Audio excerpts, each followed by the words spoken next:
I never knew I would go to Napoli for prostitution. I was 15 the first time, and I was so devastated. I was so hurt that first time, but I don't have any choice by obeying the command. They prefer young people, young girls, who they are braced, stand, they are looking good. And that is the kind of people they need in Europe. My madam is in Italy. If I did not pay my madam, the juju will kill me. Human trafficking is the third most profitable crime in the world after drug and gun dealing. Since the 1990s, tens of thousands of Nigerian women have been sent to Europe and forced into prostitution. Most of them have come from the area around Benin City in the state of Edo. My name is Tony from Nigeria. This traffic is my major business, although I have other business, which is farming. This is 2002. I took people from Nigeria to Libya, through sea and through Europe. Ever since I started the business, a lot of contacts have been calling me from Europe, both Italy, Spain, Holland. They call me, say, am I speaking with Tony? I say, yes. Say, someone gave me your number that you were the one that trafficked his sister, brother to Italy. I say, yes. Say, what do you want? He say, I have somebody in Nigeria. Please help me to bring them.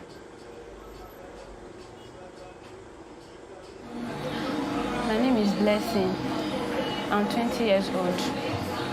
I don't have parents. I live with my grandmom. So I look for work. There's no work. I've learned stylist, hairdresser. There's no money here. So I want to travel.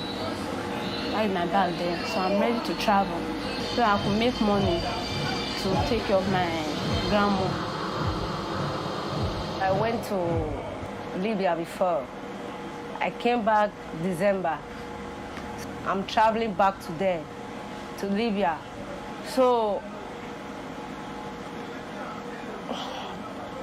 I'm traveling back to there because there is no job, nothing in this place, in this country.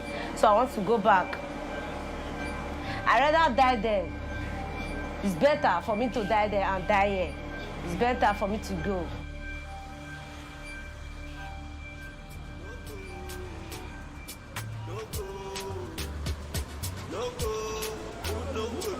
All the female I have taken through the desert to Europe, 25 years down to 18 years. And these are the people they love in Europe, these young girls. If you are old, nobody will like you, nobody will like to come and pick you to their house to make love with you. Then they prefer young people, young girls, who they are braced, stand, they are looking good. And that is the kind of people they need in Europe.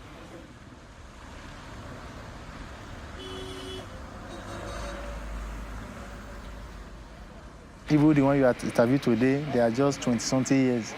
I asked them, say 22. I said, no problem. Are you sure? He said, yes. And if you look at them, they are still very young. 17 years, I cannot take you. It's a crime. It's against the law. I don't have the measurement to detect your age. You are mature, and you are still looking young. The madam said, bring it for me. I need her. I said, okay.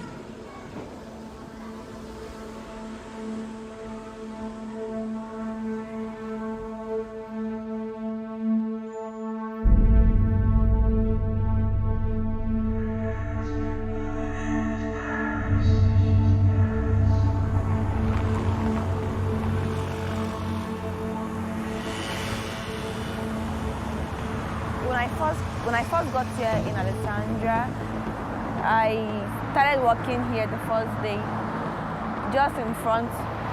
I came here with my madam the first day, and we walked down the road, and she told me I can stay here. I can walk from the beginning of the street down to that place, it's a very good place to start with, at least. The police doesn't disturb much here. And the car stops here.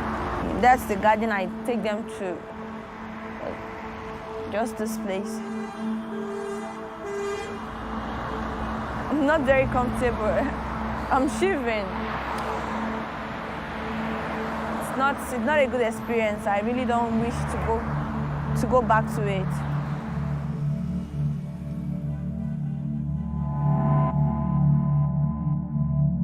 In Benin City, everyone knows who Madam is.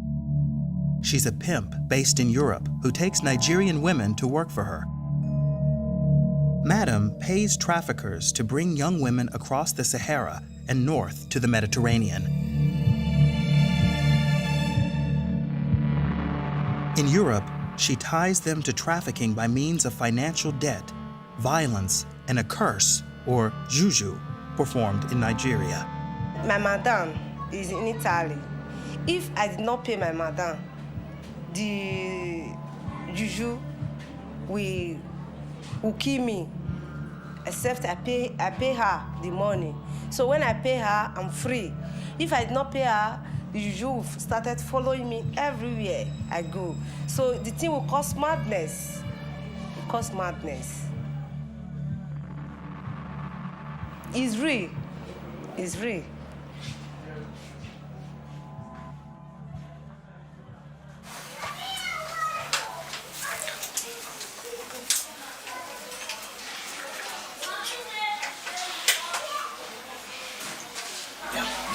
So what's your name? Blessing. Blessing. You want to leave this country? You want to travel, go abroad? Yes. Because of there is no improvement in our country. Yes. You want to go there to serve your madam. Yes. When you serve your madam, you make money. Failing to pay the money, all the assessors, he will worry you and will deal with you.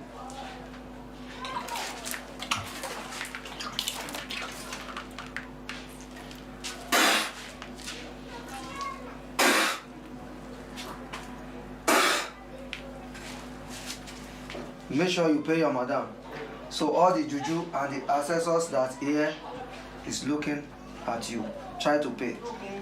The Libya road is very dangerous. Many people in the Sahara Desert, many people died.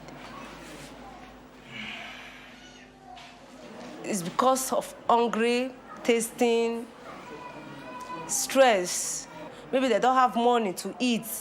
They don't have water. Some of them will drink their urine. Even me, I drink my urine. When I get to Europe, I'm going to pay my madam. He said it's prostitute. Yes, it's prostitution. I agree.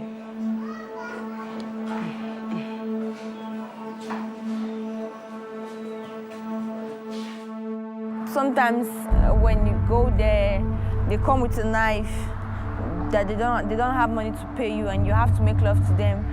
And sometimes you meet the ones who doesn't want to make love with condom, and they'll have to go with a knife. So you have to make love to them without a condom. It's so dangerous. There are lots of dangerous lines, a whole lot of dangerous lines, really.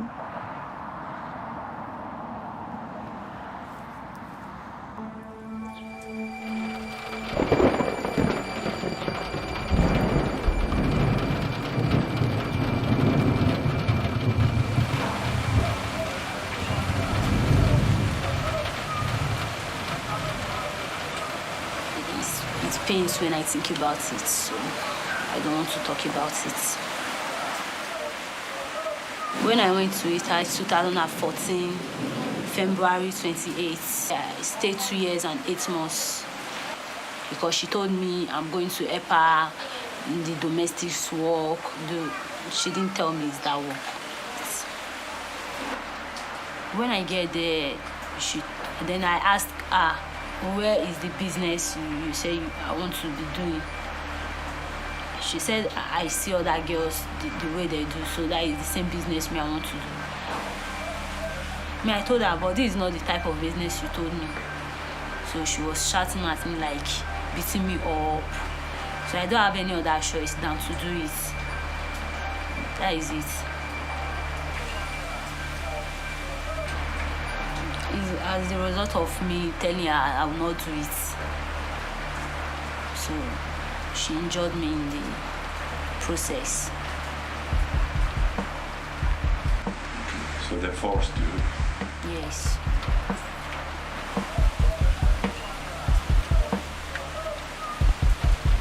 Those men, some take me to their house, some inside the car.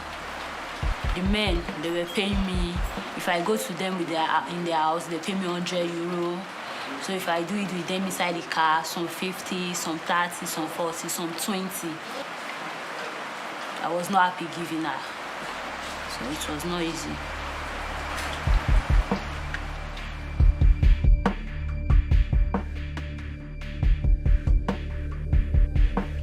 Yeah, one of the stories I can remember, two guys came to me, so we went inside the car. So one was like making love with me. He come. The other one didn't come. Then he was like dragging with me. I told him, why are you dragging with me? It's not my fault that you didn't come. He said inside the process I should give back his money to him. I said, I can't give you back your money. He said if I did give him back my money, he would kill me. So I have to give him his money. So there was like fighting with me, the both of them. So I managed to escape and I ran. So that's it.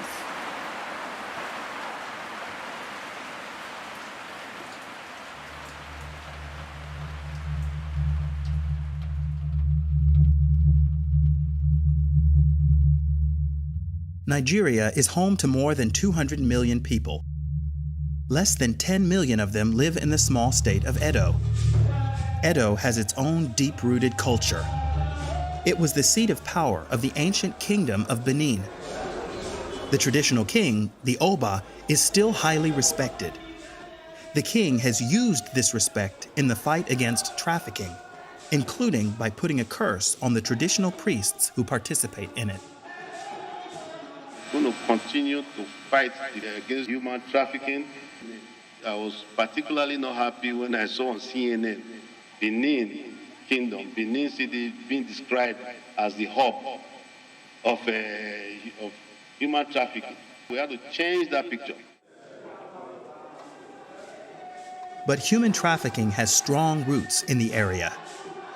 Edo has had connections to Europe since colonial times.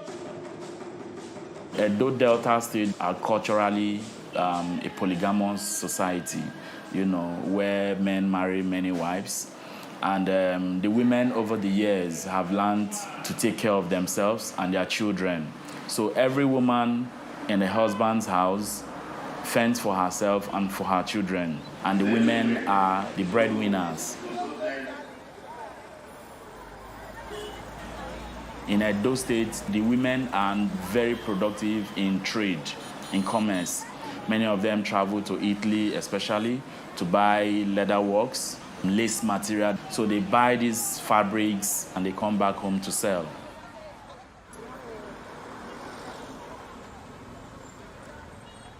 The Nigerian economy collapsed in the 1980s and commerce dried up. Many women from Edo stayed in Italy working on tomato farms. Then the opportunities in Europe also started to decline. Other migrant workers coming from Eastern Europe. So jobs were taken, the opportunities became smaller. And so some of them resorted to prostitution. And then suddenly realized that prostitution was a big business.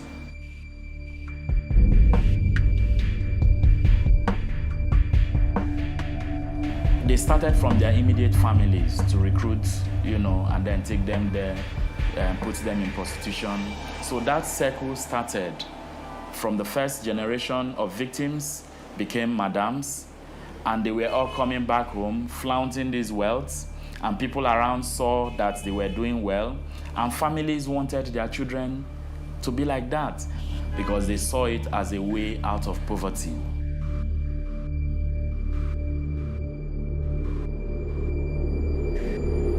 Every everyone wanted to go.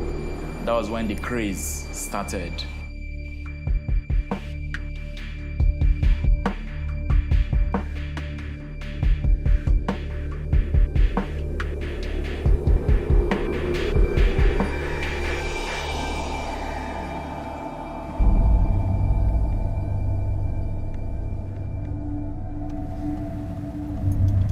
Okay, starting from this school here.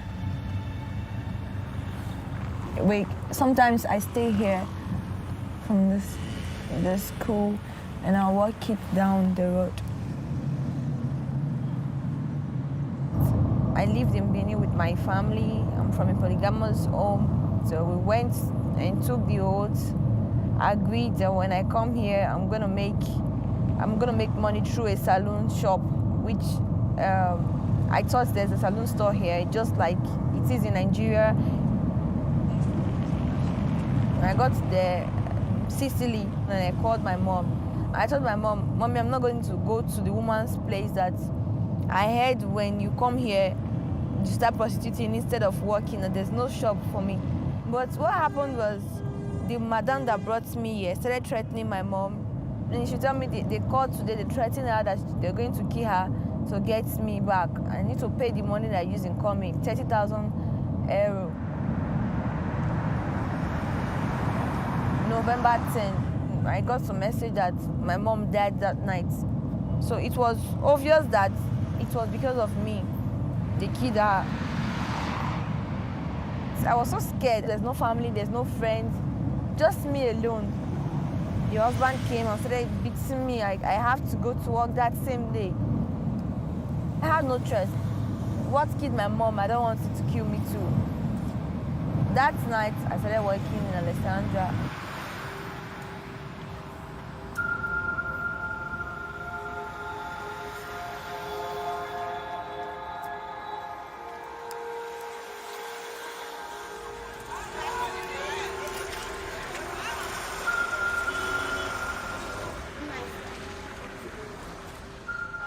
For near we get to where I stay for this Libyans where I stay for Saba.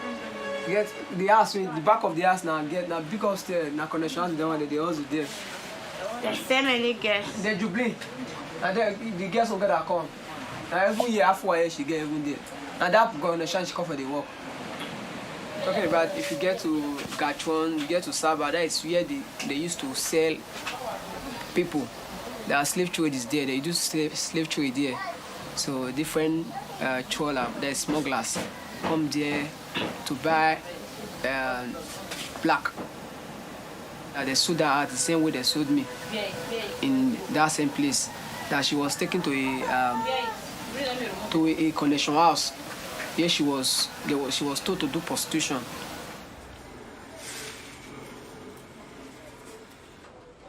Nancy and Amos are fellow survivors. They both experienced the Libyan slave market. About 5,000 Nigerians have fled back home from Libya. Amos was sold 4 times at Libyan slave markets and forced to do labor at different places. Many people was having ulcers, some were having stomach pains, some were dying. In my presence, I even took food from someone that was dead. I took from his mouth because he was dead. I have to eat the food. The biggest source of income for Libyan criminal gangs is blackmail.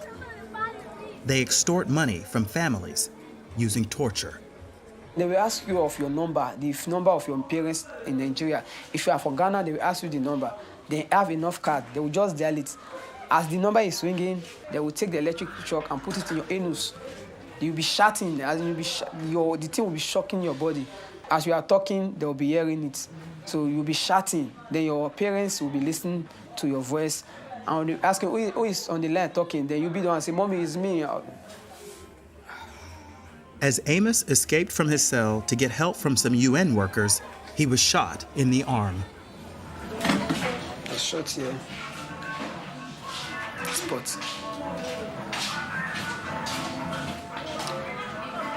So these are the bruises. How did you get them? I was tortured with iron. I have this bruise over my body, even here. My back. You can see it. So the bruise is still in my body. Look at the sad girls. They beat girls, they big boys.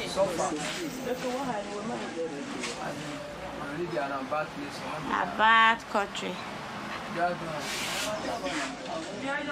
Man will cost sleep with you 10 dinar, that is 1,000. Sometimes 4 men they sleep with them. Even the day of my birth, they are inside prison. So,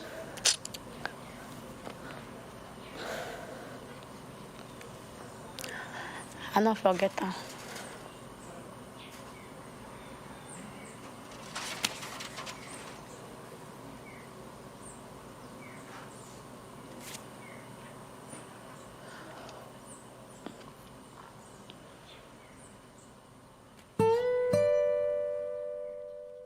We travel to Nancy's village to meet her mother and father. Our route takes us into the Niger Delta, where most of the trafficked women come from. Men and women alike flee poverty here. That's despite the fact that the Niger Delta is one of the richest oil regions in the world. Oil has been pumped here since the 1950s. But for decades, the wealth has gone to multinational oil companies and corrupt politicians. In spite of the resources, this area is one of the poorest in the world.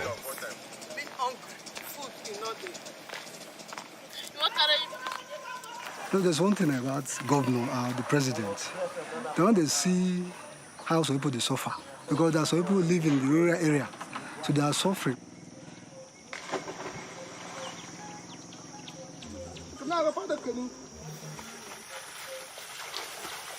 Even the school go not very far. We don't have a hospital, we don't have chemists, and so we don't have light. Our children, with the confusion, just attack them. So we take a very long risk before we took them to Benin. Sometimes we happen at 12 o'clock in the night, there's no vehicle. Sometimes we just lose that baby. So we need help if government can help us.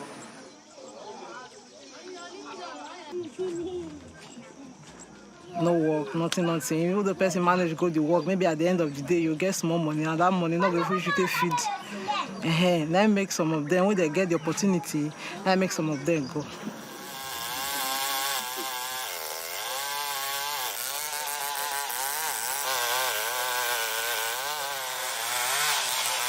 Like all those timber work, we use hand pulley to pull them. If you look at the journey, we will go that place around 7 o'clock in the morning. We return back 8:30 in the evening. The suffer before you get it here is very hard. Like if there's engine boat, flying boat, we can just go there. Maybe within 2 hours we don't come back. But once we are using hand, it take us about 6 hours or sometimes 12 hours.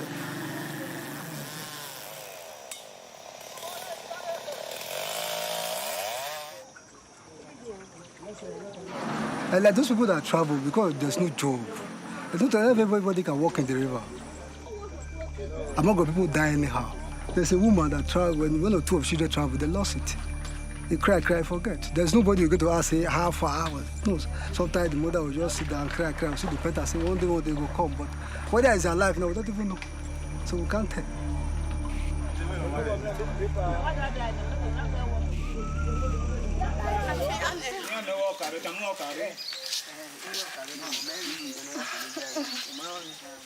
Only now do we find out that Nancy has not been in touch with her parents.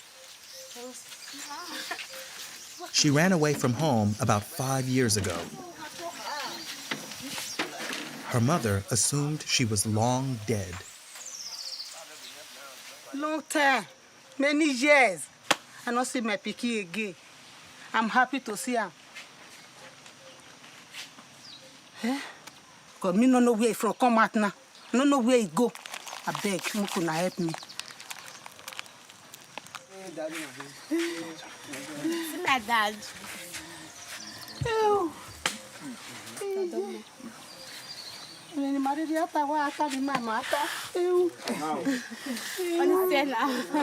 Well, I feel so good. I feel so good. All I thought, she's dead. All of a sudden, she left out because of hardship. In my house now, no light, nothing. A cup of rice here, you know how much it is. A cup of beef, you know how much it is. Even all these thick tomatoes, you can't afford to buy it. What do we do? We go to bush and cut leaves. Leaves and ground there, we use it for soup. That is how we live here.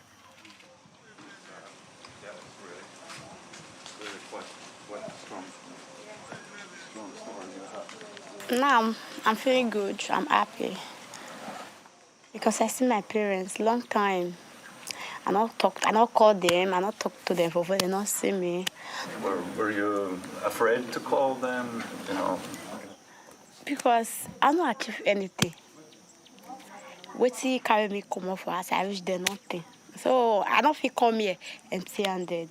I wish most normal as I come, I achieve something, I get store. No, normal, if I they work, I feel they bring something out from their side. Mommy still take this one at least.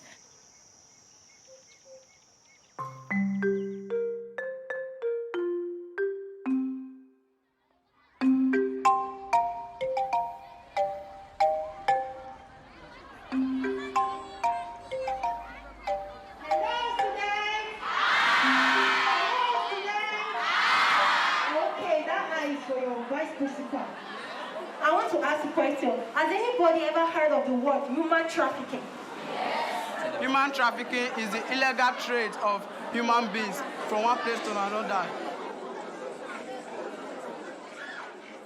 We are from media campaign against human trafficking. You capture them early is better than, telling the adults. Because most of these children that are trafficked are young ones of school age. Not even the dropouts. Some of them who have finished secondary school are trafficked because they believe that everything outside this country, particularly in Europe, is rosy. Everything is fine. There is enjoyment everywhere. Whereas they wouldn't know exactly that when you are not certificated and you leave the shores where you grew up, you don't even know exactly where you are going to. The European countries are certificated. They encourage education, but in Nigeria, education is not encouraged. There is no education in Nigeria. I must be sincere. What we are doing is just, abracadabra. Adding 1 + 1 to make 2. And nobody is really assisting. Statistics has shown that majority of our young boys and girls that are being trafficked, they are from Edo State. Is that true of us? Is that true? I like the fact that you are not being biased. We are all from Edo State. Even the very rich men.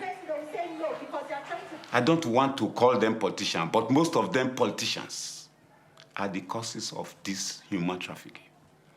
They use us, use these youths, and dump them. All monies they make, they wouldn't bother to say, let me establish companies, farms, and other things in their areas for employment of the youths. Rather, they slash this money in their soccer wells. Yeah. You watch, listen, and take home the message they are giving to you. Yeah. Get up, get dressed. We need to go for the bus. You have just 3 hours. Please, be patient.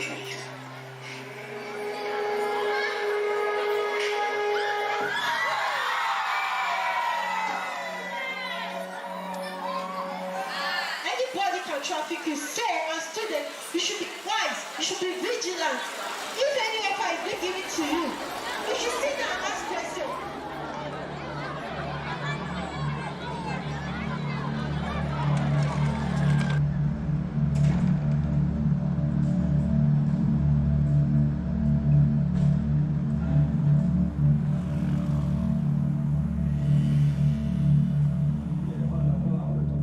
We will go to the street, speak with the girl, give them the address, we share condoms to them. And when the girls started knowing us, we now talk about at 18, that if you want to leave prostitution work, the government of Italy can offer you a shelter, accommodation, pay school fees for you to go back to school, and you can regain back your life as a good girl that you were.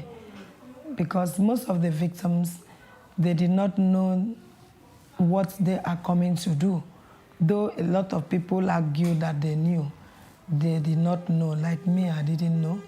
So they are victims. So that is how the program started. Princess knows what she's talking about. 20 years ago, she was a victim of human trafficking, forced into prostitution in northern Italy. That's where she met her husband, Alberto. Together, they founded an organization to support victims of human trafficking. We started to work for supporting victims of trafficking in the years 2000. And now we have a lot of girls in our shelter. The number of the minors is increasing in the last 2-3 years. We meet girls in the streets, 16, 17, 18, sometimes 15. I was 15 the first time, and I was so devastated. I was so hurt that first time, but I don't have any choice by obeying the command. But I never knew I would go to Napoli for prostitution. She said that if I come out from my camp, then he will look for a job for me. Then he will direct me to my lawyer, process my documents. Oh, that is how she said I should leave the camp. We can speak about prostitution, but really it's slavery. Because it's not voluntary sex work, but it's forced prostitution, slavery. The girl work normally from €5 to 20 each customer, and cannot decide the place and the time where they work, cannot refuse, and if they don't carry money every day to the madam in the house, the madam, they beat the girl and they take the family in Nigeria. If you go around Italy, all the main town, the area of prostitution is the factory side in the suburbia of the town. Because during the day, this place is full of camion, bus, but in the night, the factory side is closed. Dangerous place, dark, with few people, and robbery is too much. One night, I stand on the streets. Then there's a car passed by. Inside the car, there were so many boys, so many young boys, so they splashed butt on me. That's why I injured them. Went to hospital. They took me to Piamolos. So is it like she saved you from the street? Yes. Yes. They saved many of us. Yes. God will continue to bless.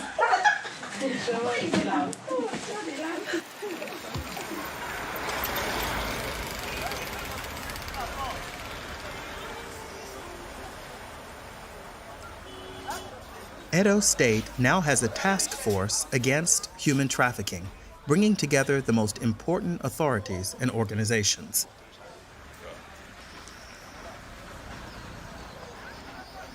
So today we are using the men and officers of the Nigerian Immigration Service Edo State Command, the anti-human trafficking squad. They call it a special strike force. We are going to use today. They are part of our task force, part of our team. They are very dedicated and committed to this job.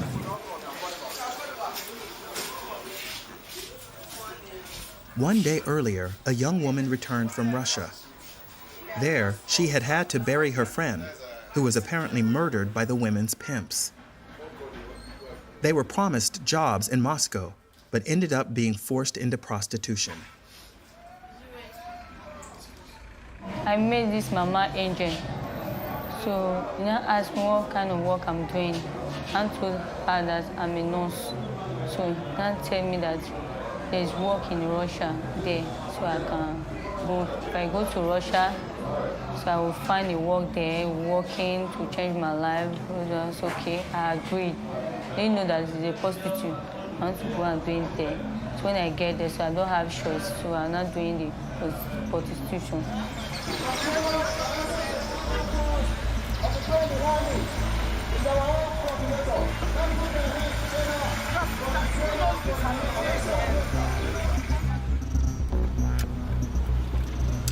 Let me just read a piece of the petition to you so that you will know the basis why we are acting on this information.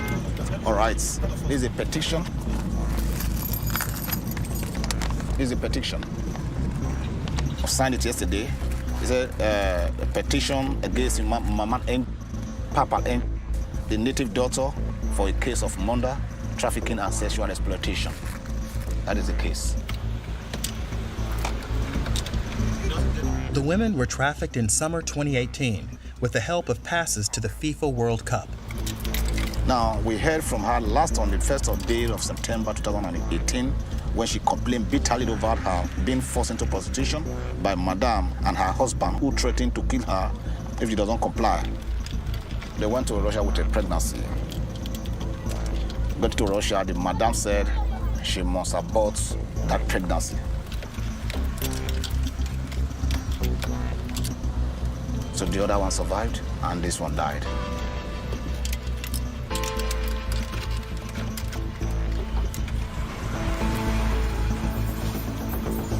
We are set for the operation right now.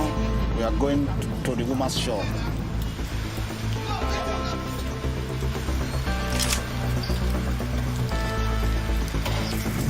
We are going to pick anybody that's working with the woman in that place that will take us to where this woman is currently hiding now. She doesn't stay in her house, but there's somebody that knows where she's hiding.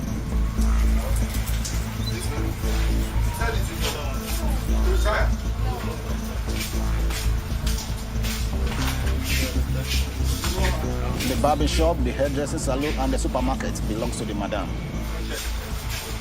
These are the proceeds of exploitation. Picked about 5 of them right now. These 5 of them might not play active role in this trafficking, but they have an idea of what transpired before the girl was trafficked. Okay, you locked in. I just resumed work two months back. I was not there before. You're working for somebody for 2 months? 2 months, yes. You don't know his house? I don't know. All my own is I will come in the morning. Is it your uncle, your relation? Tell me. No. Don't get me pissed off. No, ma. What part of Isha is he from? Ma, I don't. Madam is the one that mostly owns. Is when his madam travel. That is why he. My friend, who are you talking to? You think you can come here and be talking wrong, telling lies? Between you and him, who is closer to the man and the woman? Between both of you is closer. I said, who is closer? It has been his wife that both of us do. It's the wife we need now, is your boss. The wife is your boss. So, is she not your boss? So tell us about your boss. When last did you see? I saw her last 2 weeks Saturday. 2 weeks Saturday? Saturday, yeah. 2 Saturdays back. 2 weeks Saturday. 2 weeks Saturday. Then, hold him like that and take him to the cell. For now, they said she traveled. So the husband will come and he will tell us better of where the wife has gone to. The trafficker's husband was interviewed, but then released. He's a policeman. Everyone else who was arrested was also released. The woman who survived the ordeal in Russia went into hiding in Benin City.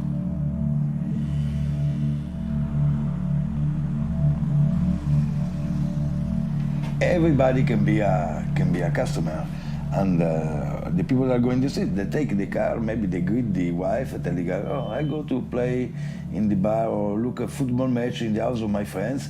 Then before go back to the house, they take 30 minutes more, and they go by car, they stop. They make sex, 5 minutes, 10 minutes, no more than that. They pay, and then after they go back. And some girl can have maybe more than 20 customers a night.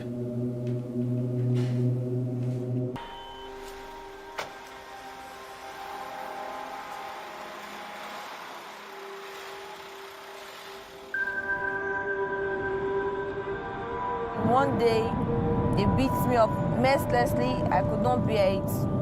I left the house.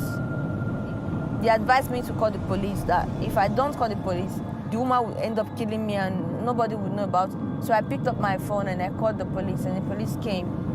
They arrested the madam and our husband. Beauty got a bed in a Piam Onlus safe house and has been living there for nearly a year.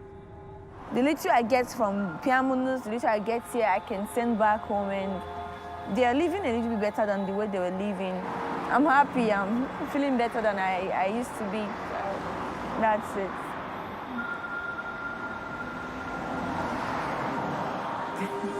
Then when we get to Agadez, we call from there to Duruku. We say our connection, Ali.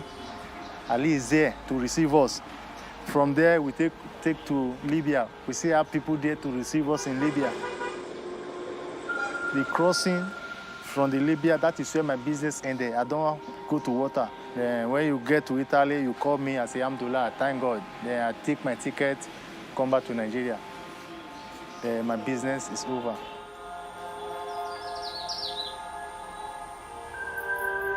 I need to support them, to support my family. They cannot just be making farm in the village. They cannot just stay there and die there in the village. I don't have anything. I don't have any support. I don't have anybody around me. I feel sad.